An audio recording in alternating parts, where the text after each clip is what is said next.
اعوذ باللہ من الشیطان الرجیم بسم اللہ الرحمن الرحیم وَأَوْفُوا الْكَيْلَ إِذَا كِلْتُمْ وَزِنُوا بِالْقِسْطَاسِ الْمُسْتَقِيمِ ذَلِكَ خَيْرٌ وَأَحْسَنُ تَأْوِيلًا۔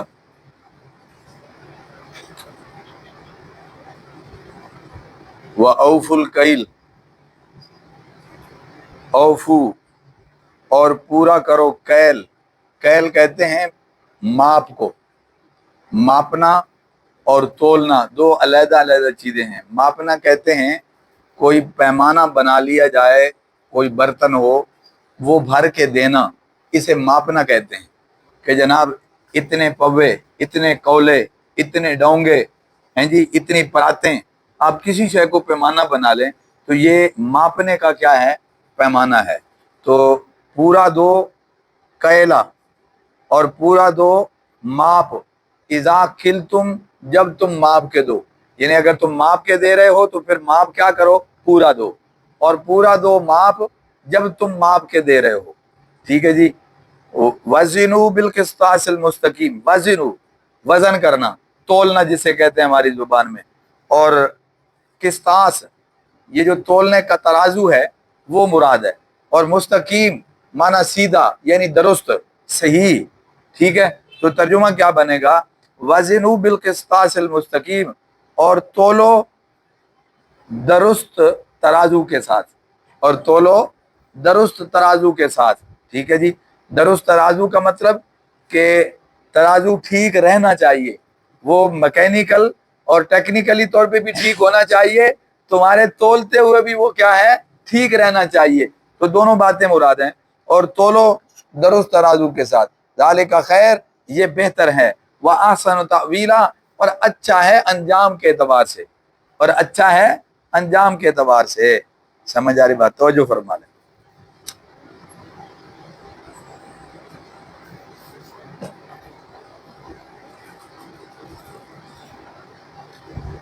قدیم زمانے میں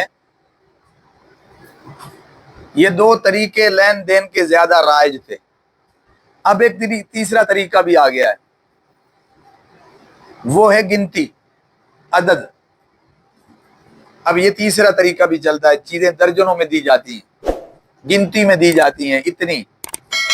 تو یہ بھی ایک پیمانہ بن جاتا ہے۔ آپ پوچھتے ہیں کیلے کس طرح ہے، تو کہتا ہے اتنے روپے درجن ہے، یا کنو کس طرح ہے تو یہ درجن میں، یا میٹھے یہ درجن میں چلتے ہیں، ان کی تول نہیں ہے۔ تو اور بہت ساری چیزیں ہو سکتی ہیں۔ تو پرانے طریقے میں یہ دو چیزیں ہیں، یا ماپ کر یا تول کر، ٹھیک ہے۔ اب جو ماپ ہیں یہ مختلف ہیں، یہ حکومتوں اور سلطنتوں کے بھی مختلف ہو سکتے ہیں اور علاقوں کے بھی مختلف ہو سکتے ہیں۔ اس کا آسان طریقہ ہے کہ آپ جو پیمانہ اپنے لیے یا اس کو بھرتی کرنے کے لیے توڑے کو، یا مقصد اس کو بورے کو، جو پیمانہ اس کو بھرنے کے لیے استعمال کر رہے ہیں، پھر دینے کے لیے بھی کیا ہے؟ وہی استعمال ہوگا، اور تبھی فیصلہ ہوگا نا کہ یہ کتنا ہے۔ تو ہم نے بچپن میں دیکھا ہے کہ ہمارے بڑے جو ہیں وہ بوریاں تولتے نہیں تھے، ان کے پاس ایک برتن ہوتا تھا، اور اس برتن سے وہ بھر کے دیتے تھے، اور سب کو معلوم تھا کہ یہ اس کا ایک ہی جو ہے نا وہ پیمائش ہوتی ہے، ایک جتنا یہ گہرا ہوتا ہے، اور وہ حجم سب کو معلوم تھا۔ تو وہ سارے لین دین اسی سے کرتے تھے، کوئی کنڈا نہیں ہوتا تھا۔ اب یہ کنڈے آ گئے ہیں، الیکٹرک کنڈے اور بڑے کنڈے آ گئے، وہ کنڈا نہیں ہوتا تھا، بس اتنے کولوں کا ایک بوری ہے، تو وہ دیتے لیتے ہوئے اسی سے اس کا استعمال ہوتا تھا کہ ہم نے اتنے اس میں ڈالے ہیں، کل ہم سے آپ دانے لیں گے تو اتنے ہی ہم کیا ہے، یعنی اتنے کولوں یا پووں کی یہ بوری ہے۔ یہ یوں چلتا تھا، اب کلو میں چلتا ہے، سمجھ آ رہے؟ اس کو تول میں آپ کرتے ہیں۔ تو پیمانے علاقوں کے مختلف ہوتے تھے، مقصد تو پہچان کرنا ہے نا، کہ تاکہ پتہ چل جائے کہ یہ ہے کتنا۔ تو جتنوں کے آپ نے اس پیمانے سے اس بوری کو بھرا ہے، اتنوں سے آپ سودا کریں گے کہ بھائی اس میں یہ اتنے پیمانے اس میں ڈالے گئے ہیں۔ تو یہ ایک طریقہ ہے۔ تو قرآن یہ کہہ رہا ہے کہ جب تم چیز کو ماپ کے دے رہے ہو، پیمائش کر کے دے رہے ہو، تو پھر پوری پیمائش کرو۔ سمجھ آ رہی؟ اس میں اب ایک پیمائش ہے، آپ کپڑا پیمائش کر کے دے رہے ہیں،